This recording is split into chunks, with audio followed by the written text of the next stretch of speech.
Shalom kekasih Tuhan, hari ini kita akan melihat satu tema firman Tuhan, yaitu iman yang sejati. Kita buka di dalam Lukas 17 ayat yang ke-11 sampai dengan ayat yang ke-19. Demikian firman Tuhan.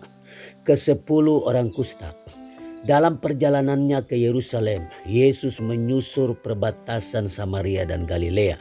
Ketika ia masuk suatu desa, datanglah 10 orang kusta menemui dia. Mereka tinggal berdiri agak jauh dan berteriak, "Yesus Guru, kasihanilah kami." Lalu ia memandang mereka dan berkata, "Pergilah, perlihatkanlah dirimu kepada imam-imam." Dan sementara mereka di tengah jalan, mereka menjadi tahir. Seorang dari mereka ketika melihat bahwa ia telah sembuh, kembali sambil memuliakan Allah dengan suara nyaring. Lalu tersungkur di depan kaki Yesus dan mengucap syukur kepadanya.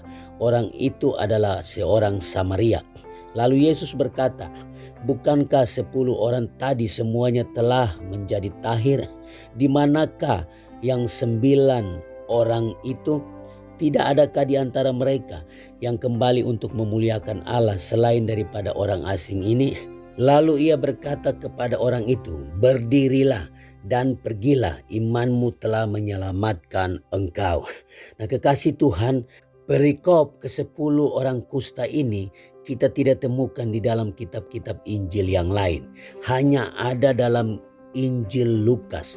Nah mungkin karena dia seorang dokter, makanya dia tertarik menuliskan tentang orang kusta ini. Nah kekasih Tuhan, perlu kita pahami bahwa penyakit kusta bagi orang Yahudi adalah penyakit yang sangat hina, menjijikkan, dan sebagai hukuman atas dosa tertentu. Dan itu tanda bahwa Allah membenci mereka. Nah itu yang dialami oleh orang kusta di dalam tradisi orang Yahudi. Oleh karena itu ketika Yesus melihat 10 orang kusta itu, Yesus menolong mereka. Yesus peduli terhadap mereka. Nah kekasih Tuhan, dari perikop di atas kita akan menemukan ciri-ciri orang yang memiliki iman yang sejati. Kita akan melihat bersama-sama. Yang pertama kita lihat di dalam ayat yang ke-12. Lukas 17 ayat yang ke-12 mengatakan, ketika ia memasuki suatu desa, datanglah 10 orang kusta menemui dia. Mereka tinggal berdiri agak jauh. Nah kekasih Tuhan, 10 orang kusta itu menemui Yesus. Mereka sudah datang pada tempat yang tepat dan benar, yaitu Yesus Kristus Tuhan. Nah kekasih Tuhan, ketika kita mengalami masalah, pergumulan, kesukaran dalam kehidupan kita, jangan datang kepada dukun, jangan datang kepada paranormal, tetapi kita harus datang kepada Yesus, karena Yesus adalah tempat yang tepat. Ketika kita mengalami masalah, pergumulan, kesukaran dalam kehidupan kita, Yesus yang pertama-tama kita cari dan kita harus datang kepada Yesus. Nah kekasih Tuhan, Yesus tidak merasa jijik dengan 10 orang kusta tadi. Yesus tidak menolak mereka, namun Yesus menerima mereka apa adanya.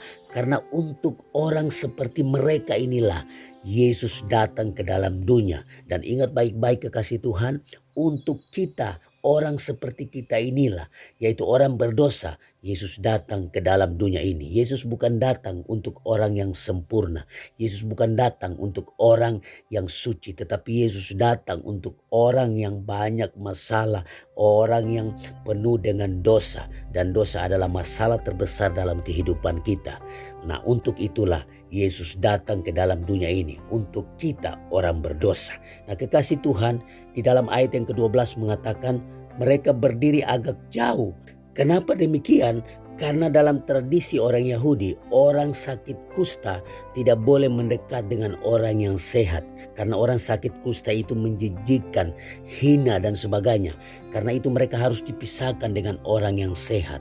Oleh karena itu 10 orang kusta tadi mereka berdiri agak jauh, memisahkan diri dari orang yang sehat pada saat itu.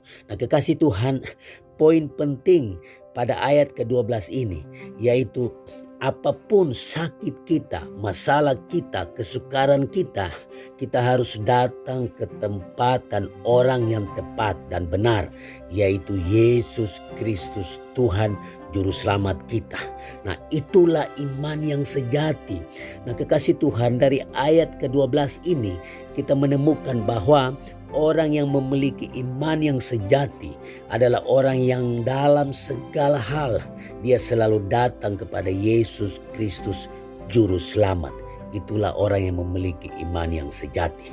Kita lihat poin yang kedua, ciri-ciri orang yang memiliki iman yang sejati. Di dalam ayat yang ke-13 mengatakan, dan berteriak, Yesus Guru, kasihanilah kami. Nah, kekasih Tuhan, ke-10 orang kusta ini berteriak. Nah, kenapa mereka berteriak? Karena mereka berdiri agak jauh. Karena mereka memisahkan diri dengan orang banyak pada waktu itu karena mereka kusta. Oleh karena itu mereka berdiri agak jauh. Membuat 10 orang kusta ini harus berteriak agar supaya didengar oleh Yesus. Nah, kekasih Tuhan, mereka tidak malu dengan penyakit mereka. Mereka tidak peduli dengan apa kata orang. Mereka tidak peduli dengan lingkungan mereka. Mereka tidak peduli dengan tradisi mereka sebagai orang Yahudi. Nah, mereka tetap berteriak kepada Yesus. Mereka fokus kepada Tuhan Yesus. Bukan fokus kepada lingkungan, bukan fokus kepada orang banyak, bukan fokus kepada apa kata orang. Mereka hanya fokus kepada Yesus. Oleh sebab itu membuat mereka berteriak kepada Yesus pada saat itu. Nah, kekasih Tuhan, yang menarik dalam ayat ke-13 ini, yaitu mereka tidak berteriak meminta kesembuhan, tetapi mereka berteriak, kasihanilah kami. Mereka mengatakan, kasihanilah kami. Nah, kekasih Tuhan, mereka memohon belas kasihan Yesus, bukan kesembuhan. Catat baik-baik bagian ini. Mereka tidak memohon kesembuhan, tetapi mereka memohon belas kasihan Yesus. Nah, kekasih Tuhan, poin penting dari ayat ke-13 ini adalah kasih karunia Tuhan, kasih karunia Allah lebih penting dari kesembuhan jasmani. Nah, ketika orang kusta itu berteriak, kasihanilah kami, maka sebenarnya mereka sedang memohon belas kasihan Tuhan Yesus untuk menyelamatkan jiwa mereka dan bukan kesembuhan jasmani mereka. Catat baik-baik bagian ini. Kenapa mereka berteriak kasihanilah kami? Karena mereka sementara memohon belas kasihan Yesus untuk menyelamatkan mereka dari dosa mereka, bukan kesembuhan jasmani mereka. Nah, kekasih Tuhan, kesembuhan jasmani mereka itu hanya bonus. Kalau sembuh, puji Tuhan. Kalau tidak sembuh pun tetap mereka puji Tuhan. Karena yang mereka harapkan dari Yesus adalah belas kasihan dan keselamatan jiwa mereka, bukan kesembuhan. Nah, kekasih Tuhan, kalau hari ini Tuhan belum menyembuhkan sakit kita, itu artinya belas kasihan Tuhan berlimpah dalam hidup kita. Dari ayat ke-13 ini kita menemukan bahwa orang yang memiliki iman yang sejati adalah orang yang mencari belas kasihan Tuhan dan bukan mujizat kesembuhan semata. Ingat baik-baik kekasih Tuhan, orang yang memiliki iman yang sejati adalah orang yang mencari belas kasihan Tuhan dan bukan mujizat Tuhan semata, bukan kesembuhan semata. Tetapi orang yang memiliki iman yang sejati, dia ingin agar supaya Yesus menyelamatkan dia dari dosa besar, dari dosa. Nah, dosa ini adalah masalah terbesar bagi setiap manusia. Oleh sebab itu, keselamatan lebih penting dari mujizat kesembuhan. Dan apa yang terjadi? Orang kusta ini keselamatan dia miliki dan kesembuhan pun terjadi dalam kehidupannya. Itu adalah bonus. Kesembuhan mujizat Tuhan adalah bonus untuk kita sebagai orang-orang yang diselamatkan Tuhan. Nah, kekasih Tuhan, poin yang berikutnya, ciri-ciri orang yang memiliki iman yang sejati. Di dalam ayat yang ke-14 mengatakan, lalu ia memandang mereka dan berkata, pergilah, perlihatkanlah dirimu kepada imam-imam. Dan sementara mereka di tengah jalan, mereka menjadi tahir. Nah, kekasih Tuhan, yang menarik dari ayat ke-14 ini yaitu walaupun Yesus tahu mereka sakit, tetapi Yesus bukannya menyembuhkan mereka saat itu. Tetapi Yesus menyuruh mereka pergi, perlihatkanlah dirimu kepada imam-imam. Nah, apa yang dilakukan mereka? Mereka pergi dengan penyakit mereka. Yesus tidak menyembuhkan mereka saat itu. Mungkin kita berpikir bahwa seharusnya Yesus menyembuhkan mereka, baru menyuruh mereka pergi perlihatkan diri kepada imam-imam. Tetapi Yesus tidak melakukan itu. Mereka pergi dengan sakit penyakit mereka. Nah, mereka tidak marah, mereka tidak kecewa, mereka tidak putus asa. Tetapi mereka melakukan apa yang diperintahkan Yesus pada saat itu. Mereka pergi dengan penyakit mereka. Di dalam perjalanan mereka, mereka berjalan dengan sakit penyakit mereka. Mereka menuruti apa yang diperintahkan Yesus bagi mereka. Nah, kekasih Tuhan, ada banyak orang yang kecewa. Ada banyak orang yang putus asa. Ada banyak orang yang hilang harapan karena doanya tidak dijawab Tuhan. Penyakitnya tidak disembuhkan, justru semakin buruk dan lain sebagainya. Ada banyak orang yang kecewa karena hal itu, karena tidak ditolong oleh Tuhan. Nah, kekasih Tuhan, tetapi apa yang terjadi dengan 10 orang kusta itu? Ketika mereka dalam perjalanan, mujizat Tuhan terjadi bagi mereka. Mereka menjadi sembuh. Kesembuhan terjadi justru dalam perjalanan mereka, bukan pada saat mereka memohon kepada Yesus, tetapi dalam perjalanan mereka mujizat Tuhan terjadi. Ini pelajaran penting bagi kita bahwa mungkin hari ini Tuhan belum menjawab doa kita. Mungkin hari ini kita masih tetap sakit walaupun kita berdoa. Mungkin hari ini kita belum disembuhkan Tuhan. Percayalah, pada akhirnya semuanya itu akan berakhir. Penyakit kita akan berakhir dan kita akan mengalami kesembuhan. Ada 2 kesembuhan yang Tuhan lakukan dalam hidup kita.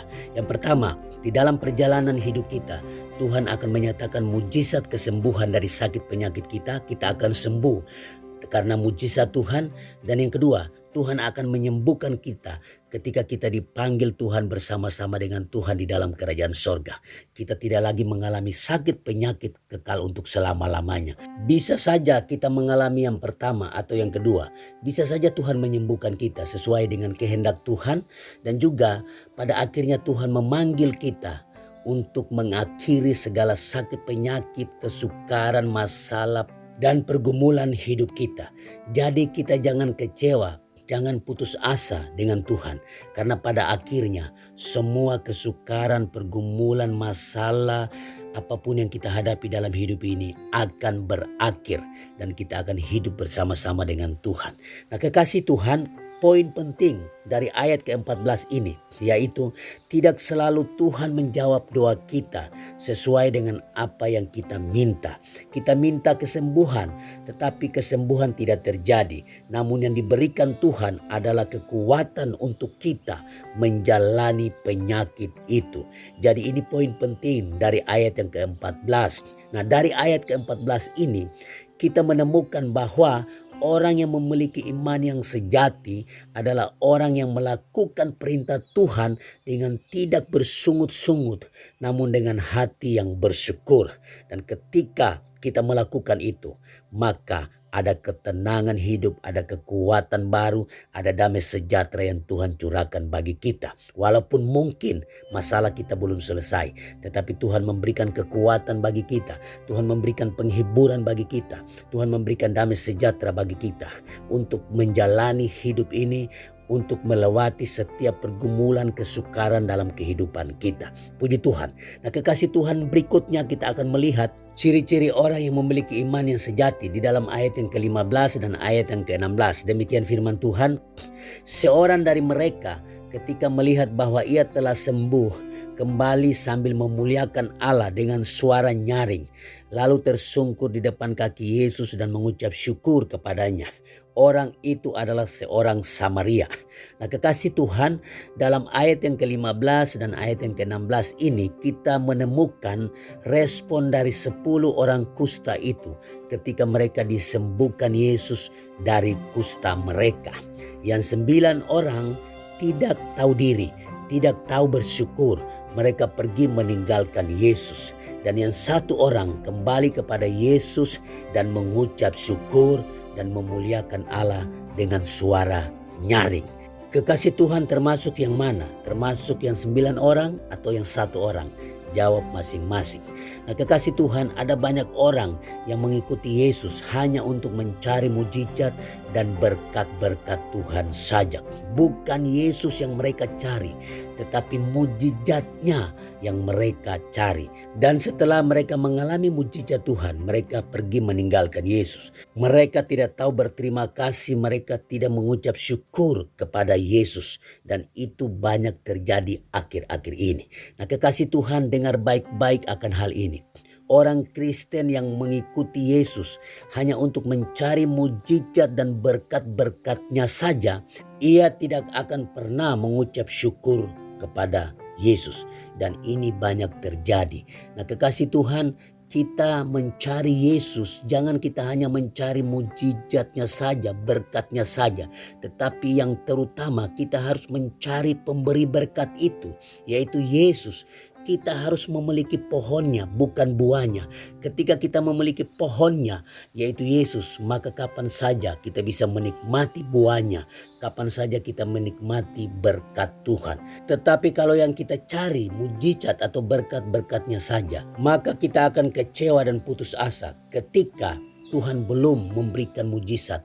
Tuhan belum memberkati kita. Itu yang akan terjadi. Jadi kita harus cari Yesus, dan cari Yesus pemberi berkat itu. Nah, kekasih Tuhan, poin penting dari ayat yang ke-15 dan ayat yang ke-16 ini, yaitu kita harus menjadi orang percaya yang tahu berterima kasih dan bersyukur kepada Yesus dalam segala hal. Ingat bahwa mujizat terbesar yang lebih mahal dari sekadar kesembuhan tubuh jasmani kita, yaitu keselamatan kekal yang Tuhan sudah berikan kepada kita. Karena itu tidak ada alasan lagi untuk kita tidak mengucap syukur kepada Allah. Karena Yesus sudah menyelamatkan kita. Yesus sudah memberikan yang terbaik bagi kita. Nah, kekasih Tuhan, dari ayat yang ke-15 dan ayat yang ke-16 ini, kita menemukan bahwa orang yang memiliki iman yang sejati adalah orang yang selalu mengingat Tuhan dan tahu mengucap syukur senantiasa di dalam kehidupannya. Nah, kekasih Tuhan, kita melihat bagian yang terakhir di dalam ayat yang ke-17 sampai dengan ayat yang ke-19. Demikian firman Tuhan. Lalu Yesus berkata, bukankah ke-10 orang tadi semuanya telah menjadi tahir? Di manakah yang 9 orang itu? Tidak adakah di antara mereka yang kembali untuk memuliakan Allah selain daripada orang asing ini? Ayat yang ke-19, lalu ia berkata kepada orang itu, berdirilah dan pergilah, imanmu telah menyelamatkan engkau. Nah, kekasih Tuhan, ayat ke-17 sampai dengan ayat yang ke-19 ini merupakan respon Tuhan Yesus terhadap apa yang terjadi pada 10 orang kusta itu. Yesus mengatakan, di manakah 9 orang itu? Kenapa mereka tidak kembali? Nah, kekasih Tuhan, hanya satu alasan kenapa 9 orang itu tidak kembali. Alasannya karena yang dicari mereka bukan Yesus, tetapi kesembuhan atau mujizat Tuhan semata. Itulah yang dicari mereka. Oleh karena itu, ketika mereka sudah mengalami kesembuhan, mereka tidak kembali kepada Yesus untuk mengucap syukur dan menyembah Yesus. Nah, kekasih Tuhan, setelah mereka sudah mendapatkan apa yang mereka inginkan, yaitu mujizat kesembuhan, mereka hilang begitu saja. Mereka tidak kembali kepada Yesus. Ini kadang terjadi dalam kehidupan kita. Yang kita cari hanya mujizat dan berkat Tuhan. Setelah kita mengalami mujizat, setelah kita diberkati, maka kita tinggalkan Yesus. Nanti kalau sudah bangkrut lagi, sudah sakit lagi, baru kita datang kepada Yesus untuk mencari mujizat dan berkat. Nah, ini terjadi terus-menerus seperti itu. Jadi yang kita cari bukan Yesus pemberi berkat, pohon berkat itu, tetapi yang kita cari adalah mujizat kesembuhan dan berkat-berkat saja. Ketika kita sudah mendapatkan semuanya itu, maka kita pergi meninggalkan Yesus. Itu banyak terjadi akhir-akhir ini. Nah, kekasih Tuhan, inti dari perikop ini ada di dalam ayat yang ke-19, yaitu lalu ia berkata kepada orang itu, berdirilah dan pergilah, imanmu telah menyelamatkan engkau. Nah, kekasih Tuhan, ini adalah inti dari perikop ini. Jadi Tuhan Yesus memberikan kesimpulan bahwa keselamatan kekal jauh lebih penting dari kesembuhan penyakit kita. Ingat baik-baik bahwa dari ayat yang ke-19 ini, Yesus mau mengingatkan kepada kita bahwa masalah dan kesukaran terbesar kita bukan pada penyakit kita, bukan pada masalah ekonomi kita, tetapi masalah terbesar manusia adalah dosa yang akan membawa manusia kepada api neraka, kepada penderitaan kekal. Nah, oleh sebab itu Yesus mengingatkan kepada kita melalui ayat ke-19 ini bahwa keselamatan kekal dari dosa kita jauh lebih penting dari kesembuhan penyakit, dari berkat-berkat, dari mujizat Tuhan. Nah, oleh sebab itu kekasih Tuhan, kita harus lebih mengutamakan penyelesaian dosa kita agar supaya kita mengalami keselamatan kekal, karena keselamatan kekal itu lebih penting dari mujizat, berkat, kesembuhan dan lain sebagainya. Mencari Yesus itu jauh lebih penting daripada kita datang kepada Yesus hanya untuk mencari mujizat, kesembuhan dan berkat-berkatnya saja. Mari kita cari Yesus yang adalah sumber, yang adalah pohon berkat itu. Maka apapun Tuhan akan lakukan dalam kehidupan kita sesuai dengan kehendak Tuhan. Nah, kekasih Tuhan, dari ayat ke-19 ini kita menemukan bahwa orang yang beriman sungguh-sungguh adalah orang yang menganggap keselamatan kekal oleh karena iman lebih penting daripada kesembuhan jasmani atau mujizat kesembuhan semata. Nah, kekasih Tuhan, marilah kita memiliki iman yang sejati. Iman yang sejati adalah apapun masalah kita, kita harus datang kepada Yesus dan mencari Yesus. Mencari belas kasihan Tuhan, bukan mencari kesembuhan semata. Lakukan perintah Tuhan dengan tidak bersungut-sungut, tetapi dengan hati yang bersyukur. Selalu mengingat Tuhan dan tahu mengucap syukur senantiasa, dan menganggap keselamatan kekal dari dosa kita oleh karena iman lebih penting daripada mujizat kesembuhan semata. Kekasih Tuhan, satu orang kusta yang kembali kepada Yesus untuk mengucap syukur kepada Yesus mengajari kita bagaimana kita memiliki iman yang sejati, iman yang luar biasa di dalam Tuhan. Jadilah orang-orang percaya yang sungguh-sungguh percaya kepada Yesus. Tuhan memberkati kita semua.